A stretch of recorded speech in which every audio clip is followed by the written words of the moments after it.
पति पत्नी का महासंग्राम। अमन, तुम्हारी हिम्मत कैसी हुई मेरी नौकरी छुड़वाने के लिए मेरी बॉस को ये झूठा मेल भेजने की। छोटे से किराए के फ्लैट के लिविंग रूम में रिया की कांपती गुस्से से भरी आवाज़ गूंज उठती है। उसका पति अमन, जिसे वो अपने जीने की वजह मानती थी, सोफे पर बैठा शांति से चाय का कप हाथ में लिए टीवी देख रहा था, एकदम बेपरवाह, ठंडा और खामोश। रिया की आंखों में आंसू और आग एक साथ तैर रहे थे, पर अमन के चेहरे पर शिकन तक नहीं आई।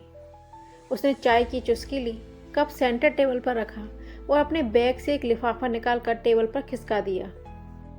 यह मेरे बैंक का जॉइंट अकाउंट बंद करने और फ्लैट का रेंट एग्रीमेंट कैंसिल करने के पेपर्स हैं। साइन करो और आज शाम तक अपना सामान समेटकर यहाँ से निकल जाओ। रिया के पैरों तले जमीन खिसक गई। तो ये अचानक हुआ झगड़ा नहीं था। वो जो पिछले 3 महीने से बात बात पर चिड़ा रहता था, लेट घर आता था, वो तो असल में उसे अपनी ज़िंदगी से उखाड़ फेंकने का बैकग्राउंड तैयार कर रहा था। क्या ये वही अमन है जिसके साथ उसने 6 साल पहले कोर्ट मैरिज की थी, परिवार के खिलाफ जाकर जिस पर भरोसा किया था? रिया ने वो कागज़ उठाकर अमन के मुंह पर मारे। तुम इतने नीच निकलोगे, मैंने सपने में भी नहीं सोचा था अमन। मेरी सैलरी से इस घर की ईएमआई भरती थी, राशन का खर्चा चलता था, और जब मेरी तरक्की होने लगी तो तुमने मेरी पीठ पर छुरा घोंप दिया ताकि मैं पूरी तरह तुम पर डिपेंड हो जाऊं। अमन के हाथ पल भर के लिए थमे। रिया की उन पथराई लाल आंखों को देखकर उसके सीने में 1 सेकंड के लिए गिल्ट की सुई चुभी, पर अगले ही पल उसने अपना दिल पत्थर कर लिया। वो खड़ा हुआ और रिया के सामने आकर तीखी आवाज़ में बोला, ज़्यादा विक्टिम कार्ड मत खेलो रिया। तुम्हें क्या लगता है मुझे कुछ दिखता नहीं? जब से तुम्हारी सैलरी मुझसे ज़्यादा हुई है, तुम्हारा बोलने का टोन बदल गया है। तुम हर बात पर अपने मायके वालों को मेरे घर के फैसलों में घुसाने लगी थी। मैं रोज़ रोज़ नीचा नहीं देख सकता। मुझे ऐसी बीवी नहीं चाहिए जो मुझे नीचा दिखाए। सीधी बात है, अगर मेरी शर्त पर रहना है तो रहो, वरना रास्ता खुला है। रिया की आंखें शौक से फटी की फटी रह गईं। तो यह सब सिर्फ अमन की ईगो और इनसिक्योरिटी थी। जिस नौकरी के लिए उसने दिन रात एक कर दिया ताकि दोनों का फ्यूचर बेहतर हो सके, उसी नौकरी को अमन ने अपनी मर्दानगी पर चोट मान लिया। जिस इंसान को उसने अपना सब कुछ माना, वो तो उसकी कामयाबी से ही जल रहा था। रिया ने एक लंबी सांस ली। उसकी आंखों का पानी अचानक सूख गया। चेहरे पर एक कड़वा सन्नाटा छा गया।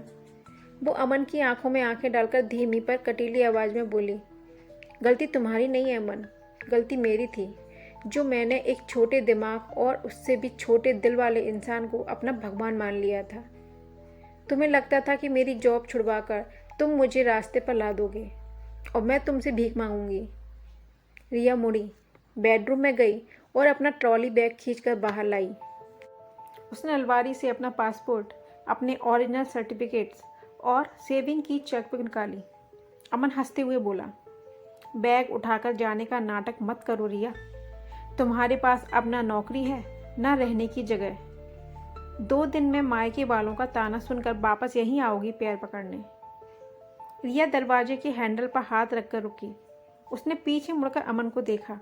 उसके चेहरे पर अब डर नहीं, एक खौफनाक मुस्कान थी। तुम्हारी यही गलतफहमी तुम्हें ले डूबेगी अमन। तुम्हें क्या लगा तुम्हारी चाल का मुझे पता नहीं चला? रिया ने अपने फ़ोन की स्क्रीन अमन के सामने की। तुम्हारे झूठे मेल भेजने से 2 घंटे पहले ही मुझे दूसरी कंपनी से डबल पैकेज का अपॉइंटमेंट लेटर मिल चुका है। और हाँ, जो जॉइंट अकाउंट के पेपर्स तुम मुझे दे रहे थे ना, उस अकाउंट से मेरी मेहनत की एक एक पाई मैं सुबह ही अपने पर्सनल अकाउंट में ट्रांसफ़र कर चुकी हूँ। अमन के हाथ से चाय का खाली कप छूटकर ज़मीन पर गिरा और चकनाचूर हो गया। उसके चेहरे का रंग उड़ गया। रिया ने बैग उठाया और बोली, फ्लैट का किराया तुम अकेले भरना अब अमन।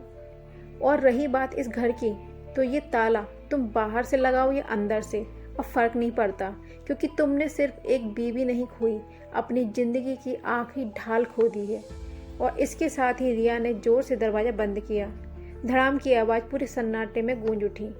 पीछे छूट गया अमन, जो उस टूटे हुए कप और बिखरे कागजों के बीच अकेला खड़ा था। यह समझते हुए कि खेल खत्म करने की साजिश उसने रची थी, लेकिन बाजी रिया मार चुकी थी।